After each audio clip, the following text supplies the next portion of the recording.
নবী সাল্লাল্লাহু আলাইহি ওয়াসাল্লামের সামনে ওই বৃদ্ধ মহিলাটা পড়ে গেল। বৃদ্ধ মহিলাটা পড়ে যাওয়ার সময় নবী আমার জিজ্ঞেস করলেন, গো বুড়িমা তুমি কোথায় যাচ্ছ?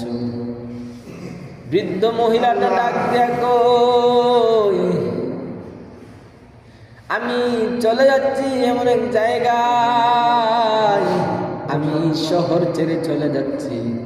নবী আমার ডাক দিয়া বলে, কিসের জন্য?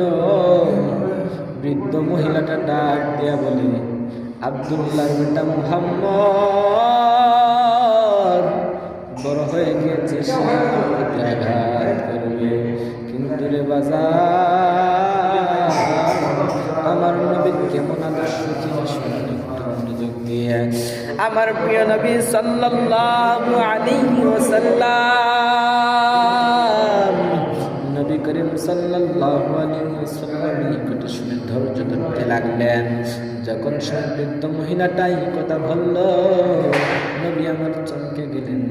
এই সময় আমার নবী প্রিয় নবী সাল্লাল্লাহু আলাইহি ওয়াসাল্লাম বৃদ্ধ মহিলাটাকে জিজ্ঞেস করলেন, আপনাকে যে বলছে আব্দুল্লাহর ছেলে মুহাম্মদ আপনার প্রতি অত্যাচার করবে, আপনি কি ওই আব্দুল্লাহর বেটা মুহাম্মদকে জীবনে কোনোদিন দেখছেন নি?